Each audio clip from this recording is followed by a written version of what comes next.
မဲမပေးချင်ကြဘူးလို့မဲပေးချင်ကြတယ်ဆိုတာဒါတော့တူတယောက်ချင်းစီရဲ့ခံစားချက်နဲ့တော့သက်ဆိုင်တာပေါ့နော်လက်ရှိမှာကျွန်တော်တို့2020ရွေးကောက်ပွဲပြီးသွားပြီးတော့ဒီဘက်ကိုဖြတ်တန်းလာတဲ့ဒီ2025ကာလဒီအတွင်းမှာလူတွေရဲ့လူမှုစီးပွားရေးပေါ့နော်အဲ့လိုဘဝတွေမှာသူတို့ဖြတ်တန်းလာတဲ့ပတ်သက်ပြီးသူတို့ရဲ့စိတ်ခံစားချက်လေးတွေဖြစ်ပါလိမ့်မယ်အားလုံးပဲမင်္ဂလာပါခင်ဗျာ Smart Media ကစီစဉ်တင်ဆက်တဲ့ရုပ်ောက်ပွဲဝင်သူတွေရဲ့အတန်းအစီအစဉ်ကနေပြန်လည်ကြိုဆိုလိုက်ပါတယ်ဒီစီစဉ်မှာတော့မကြာခင်မှာကျင်းပတော့မယ့်ထွေထွေရုပ်ောက်ပွဲမှာဝင်ရောက်ရှင်ပြန်ကြမယ့်ကိုယ်စားလှယ်လောင်းတွေရဲ့ဆွေးနွေးချက်သတင်းစကားတွေကိုပြည်သူလူထုသိအောင်ဖြန့်ဝေပေးနေတာပဲဖြစ်ပါတယ်ဒီစီစဉ်မှာပါဝင်ဆွေးနွေးနိုင်မှုအတွက်တိုင်းသားစီလုံးညီညွတ်ရေးပါတီကကိုယ်စားလှယ်လောင်းဒေါက်တာစင်မြင့်ကိုဖိတ်ခေါ်ထားပါတယ်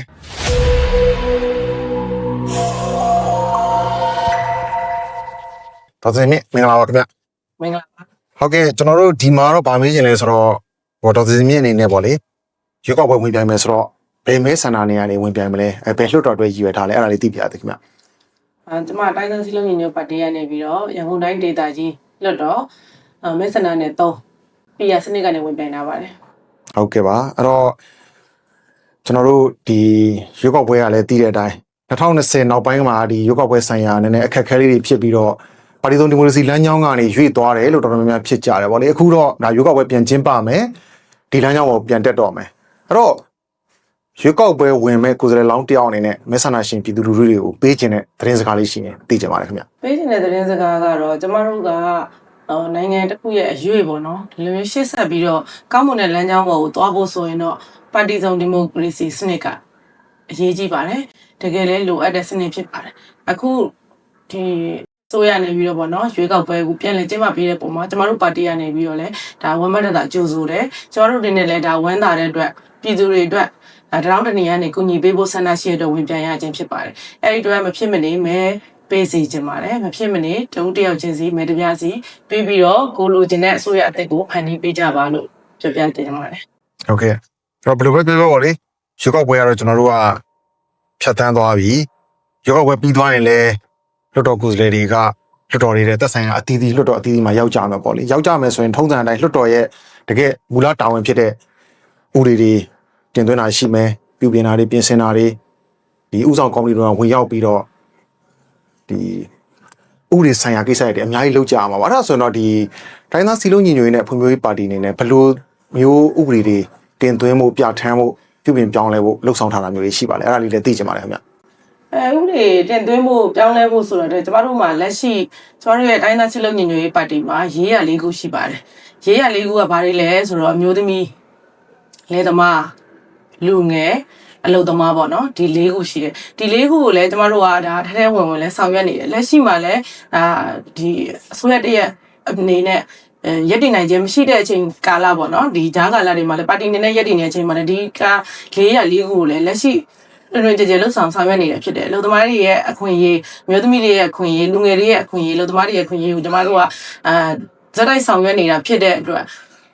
ကျမတို့အနေနဲ့လွှတ်တော်ထဲရောက်လို့ဥပဒေပြုခွင့်ရခဲ့မယ်ဆိုရင်လည်းကျမတို့ကဒီရေးရ၄ခုနဲ့ပတ်သက်ပြီးတော့ကျမတို့ရှေ့ဆက်ပြီးတော့ဥပဒေပြုသွားဖို့ရှိပါတယ်တင်ပြသွားဖို့ရှိပါတယ်ဘာလို့လဲဆိုတော့အခုချိန်မှာအလုပ်သမားတွေပေါ့နော်အလုပ်သမားဆိုခြေခံလစာရုံနေနေရတဲ့ပတ်သက်ပြီးတော့ဒါလိုချင်တာတွေရှိတယ်တောင်းဆိုကြတာတွေရှိတယ်အဲ့ဒါတွေကိုဒါပြည်သူလူထုတွေနဲ့ပတ်သက်ပြီးတော့ကျမတို့အကောင်းဆုံးဖြစ်မဲ့ပေါ့နော်အကောင်းဆုံးဖြစ်မဲ့ဥပဒေတွေကျမတို့ပြဋ္ဌာန်းခြင်းပါတယ်အမျိုးသမီးတွေအတွက်လည်းဒါအိမ်တွင်းချမ်းဖတ်မှုတို့ဘာလို့ရှိတယ်လေ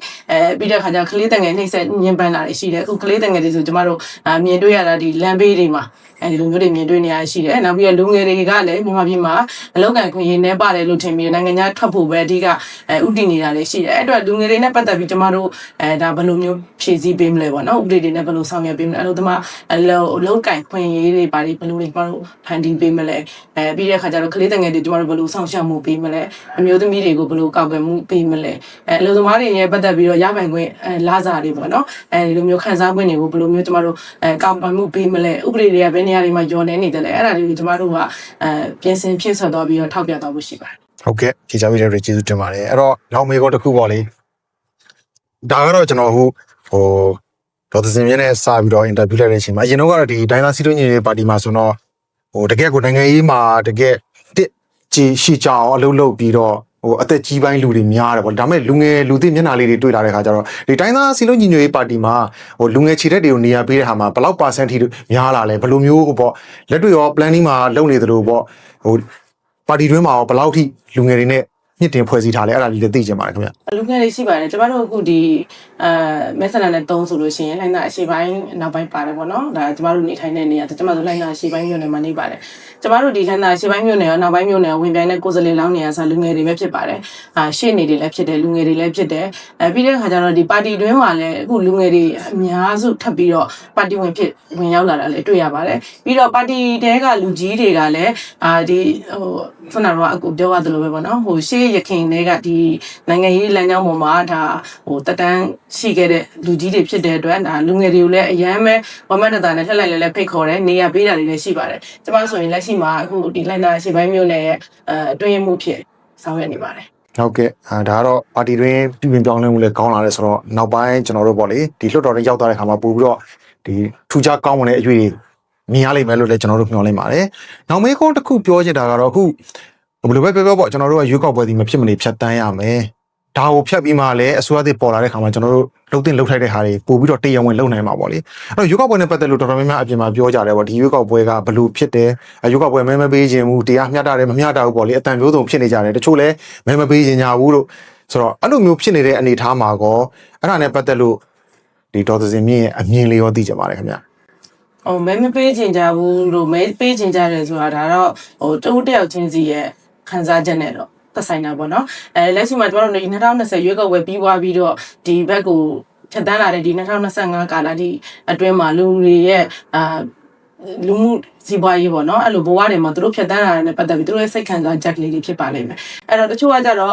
့ကောင်းမွန်တဲ့ဘက်ကိုသွားတင်တဲ့အခါကျတော့ဒီရွေးကောက်ပွဲကိုလူလားလားနဲ့မဲပေးခြင်းကြတယ်ဒီမိုကရေစီကိုဖြစ်ချင်ကြတယ်ပေါ့နော်တချို့ကကြတော့လည်းနောက်ထပ်လာမဲ့အစိုးရကလည်းဒီပုံစံမဲလာမှာပဲဆိုပြီးတော့မဲမပေးခြင်းကြတဲ့လူတွေလည်းရှိတယ်ဒါကြတော့သူတို့ရဲ့တူးတယောက်ရဲ့ခံစားချက်ပေါ်မှာတော့မူတည်ရလို့ကျမတို့ထင်ပါတယ်ဒါပေမဲ့ကျမအနေနဲ့ဒီတိုင်းသားစည်းလုံးညီညွတ်ရေးပါတီအနေနဲ့တော့ပြည်သူလူထုကိုဒီအပေါ်မှာတော့တိတ်ပြီးတော့သုံးသက်ချက်တော့တိတ်မပေးခြင်းဘူးဒါပေမဲ့လူတို့တယောက်ရဲ့ဆန္ဒချင်းစီနဲ့သက်ဆိုင်တာဖြစ်တဲ့အတွက်ပေါ့နော်ကျမတို့ပါတီအနေနဲ့ကတော့ကျမတို့ကတော့ဒီရွေးကောက်ပွဲကိုလူလားပါတယ်ရှေ့ဆက်ပြီးတော့လည်းအရွေးအစ်စ်ပေါ့နော်အကြောင်းလဲအစ်စ်ကိုကျမတို့သွားခြင်းနဲ့ဆန္ဒရှိတာဖြစ်တဲ့အတွက်ကျမတို့ပါတီဝင်တွေအားလုံးကတော့ဒီရွေးကောက်ပွဲမဲပေးကြမှာပါဟုတ်ကဲ့ပါနောက်ထပ်မေးခွန်းတစ်ခုပေါ့ကျွန်တော်တို့ဘယ်လိုပဲပြောဒီအနေထားမှာကျွန်တော်တို့ရွေးကောက်ပွဲဖြတ်တန်းရတော့မယ်ရွေးကောက်ပွဲကိုလည်းဘယ်လိုပဲပြောပါတီစုံတလောက်ဒီပါလောက်ဖြစ်ကြတယ်လောက်ကြတယ်ပေါ့လေအဲ့တော့ဒီရွေးကောက်ပွဲပြီးသွားရင်တော့ကျွန်တော်တို့မြန်မာနိုင်ငံရဲ့အခြေအနေနဲ့ပတ်သက်လို့အနာဂတ်မှာပေါ့လေဘယ်လိုအပြောင်းလဲတွေဖြစ်သွားနိုင်လဲဘယ်လိုထူးခြားမှုတွေဖြစ်နိုင်လဲအဲ့ဒါနဲ့ပတ်သက်လို့ဟောအမြင်သဘောထားလေးရှင်းသိကြပါတယ်ခင်ဗျဒီရွေးကောက်ပွဲပြီးသွားလို့ရှိရင်ကျမရဲ့အမြင်ပေါ့နော်ကျမတုံးတယောက်ပဲအမြင်ပါတိုးတက်တဲ့အမြင်ကတော့ရွေးကောက်ပွဲပြီးသွားတယ်ဆိုရင်ဒါနိုင်ငံကကောင်းတဲ့ဘက်ကိုတော့ဥတည်မယ်လို့ထင်ပါတယ်။ဘာလို့လဲဆိုတော့အခုရွေးကောက်ပွဲကျင်းပတဲ့အချိန်မှာPRစနစ်လည်းပါလာတဲ့အတွက်ပေါ့နော်။ဒါပါတီစုံသွားဖို့ကိုကျမတို့ရည်ရွယ်ပါတယ်။ပြီးတဲ့အခါကျတော့ပါတီစုံသွားတယ်ဆိုလို့ရှိရင်သူများတွေကတော့ဒီပါတီကလည်းဒီပုံစံပဲဟိုပါတီကလည်းဒီပုံစံပဲပါတီကတော့ဒီလိုပုံစံမဲ့လို့လူအများကထင်ကြတော်냐လဲကျမတို့ကပါတီလုပ်ကိုထဲထဲဝင်ဝင်ဆောင်ရွက်လာတဲ့အချိန်မှာပါတီတစ်ခုနဲ့တစ်ခုကဒါမူဝါဒလမ်းကြောင်းရွေချက်မတူကြဘူးပေါ့နော်ဒီလိုမျိုးဆိုတဲ့အခါကျတော့ပါတီတစ်ခုကသူ့ရဲ့မူဝါဒလမ်းစဉ်တစ်မျိုးနဲ့သွားမယ်နောက်ထပ်ပါတီတစ်ခုကလည်းသူ့ရဲ့မူဝါဒလမ်းစဉ်တစ်မျိုးနဲ့သွားမှာဖြစ်တဲ့အတွက်တစ်ခုတည်းကိုတော့အားလုံးအရင်လိုမျိုးပဲတပါတီစနစ်နဲ့တပုံစံနဲ့စနစ်နဲ့သွားလို့မရတော့ပါဘူးအဲ့အတွက်ဒါကြောင့်မို့ကျမတို့ပါတီစုံဒီမိုကရေစီစနစ်နဲ့သွားမှာဖြစ်တဲ့အတွက်ရှေ့ဆက်ပြီးနိုင်ငံရေးအကောင့်တဲ့ဘက်ကိုဥတည်မယ်လို့ကျမတို့ယူဆပါတယ်ဟုတ်ကဲ့ဟောပေါ့နောက်ဆုံးမေးခွန်းပါနောက်ဆုံးမေးခွန်းကတော့အခုဒီဒေါ်စင်မြင့်တို့ပါတီကိုယ်တိုင်ကတိုင်းသားစည်းလုံးညီညွတ်ရေးပါတီပေါ့လေအဲ့တော့ပါတီအနေနဲ့လည်းဒီတိုင်းသားစည်းလုံးညီညွတ်ရေးကိုအထူးအလေးပေးပြီးတော့မူဝါဒချမှတ်ဆောင်ရွက်နေတယ်လို့ကျွန်တော်တို့သိထားပါတယ်ဒါပေမဲ့လက်ရှိမှာတော့ကျွန်တော်တို့မှာဒီတိုင်းသားညွန့်ရစုတွေကကျွန်တော်တို့ဒီပြည်သူအချင်းချင်းပေါ့လေအောက်ခြေလူရန်စားအတွင်းမှာဒီကွဲပြားခြားနားမှုအပြင်ကိုမျက်နှာချင်းဆိုင်လို့မရတဲ့ကိစ္စတွေကလည်းနည်းနည်းများလာတော့ပေါ့လေဒီခုနတိုင်းသားစီလုံးညီညွတ်ရေးပြန်လဲအားကောင်းလာဖို့နဲ့တနိုင်ငံလုံးမှာအားလုံးတသွေးတဲ့သားတဲ့ဖြစ်သွားဖို့ဒီပါတီအနေနဲ့ဘယ်လိုအမြင်သဘောထားမျိုးရှိပါလဲအဲ့ဒါလေးရှိမယ်ဆိုရင်ကျွန်တော်သိချင်ပါတယ်ခင်ဗျကျမတို့တိုင်းသားစီလုံးညီညွတ်ရေးပါတီဆိုတဲ့အတိုင်းပဲကျမတို့ဒီတိုင်းသားစီလုံးညီညွတ်ရေးပါတီထဲမှာတိုင်းသားပေါင်းစုံပါဝင်ပါတယ်ပြီးတော့ကျမတို့ကတိုင်းသားတိုင်းသားစည်းလုံးညီညွတ်ရေးပါတီကြီးကလည်းမြန်မာနိုင်ငံလုံးအနေနဲ့လွှမ်းခြုံထားတာဖြစ်တဲ့အတွက်ကျမတို့မြန်မာနိုင်ငံလုံးဒီတိုင်းသားပေါင်းစုံပေါ့နော်ပါဝင်ပြီးတော့ဖွဲ့စည်းထားတာဖြစ်ပါတယ်ပြီးတဲ့အခါကျတော့ကျမတို့ကလက်ရှိမှာလည်းဒီတိုင်းသားပေါင်းစုံနဲ့ဖွဲ့စည်းထားပြီးကျမတို့ရဲ့ဒီ လက်ရှိအစိုးရပေါ့နော်လက်ရှိအစိုးရနေပြီးတော့လည်း NCA ရေးထုတ်ပွဲတွေလုပ်နေတဲ့အချိန်မှာကျမတို့တိုင်းသားချင်းလုံးညီညွတ်ရေးပါတီအနေနဲ့လည်းဝိုင်းပြီးတော့ကူညီပြီးတော့အပြည့်ထားတာရှိပါတယ်ပြီးတဲ့အခါကျတော့နောက်မှာလည်းပေါ့နော်ကျမတို့တိုင်းသားချင်းလုံးညီညွတ်ရေးအတွက်ကိုပါတီကနေပြီးတော့မူဝါဒတွေထပ်ပြီးချမှတ်ထားတာတွေလည်းရှိပါတယ်ဒီထက်ပိုပြီးကောင်းမွန်ဆောင်ရွက်သွားဖို့လည်းရှိပါတယ်ဟုတ်ကဲ့ဖြစ်ချောင်းအားလုံးတွေကျေးဇူးတင်ပါတယ်အခုလိုမျိုးလာရောက်ပါဝင်ဆွေးနွေးပေးတဲ့အတွက်ဒေါက်တာစင်မြင့်ကိုအထူးပဲကျေးဇူးတင်ရှိကြောင်းပြောကြားရင်းနဲ့ကျွန်တော်တို့ရဲ့အစီအစဉ်လေးကိုဒီမှာပဲရပ်နာပါမယ်ခင်ဗျာ